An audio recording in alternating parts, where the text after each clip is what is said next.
ప్రభువు చెబుతున్న మాట ఏమిటంటే, దుఃఖపడేవారు ధన్యులు. ఏమన్నాడు? దుఃఖపడటం, బాధపడటం, ఏడవటం అనేది ఒక గొప్ప భాగ్యం అట. ఎవడైనా ఒప్పుకుంటాడా ఈ భూమి మీద?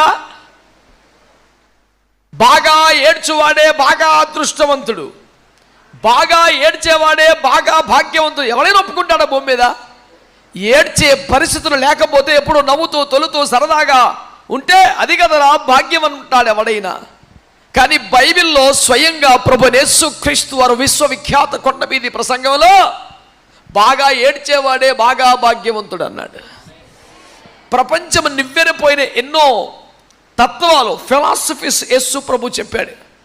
అందుకని ద గ్రేటెస్ట్ ఫిలాసఫర్స్ ఎవడో? ప్రపంచంలో మేధావులందరూ ఒప్పుకునే దేవుడు లేడని గట్టిగా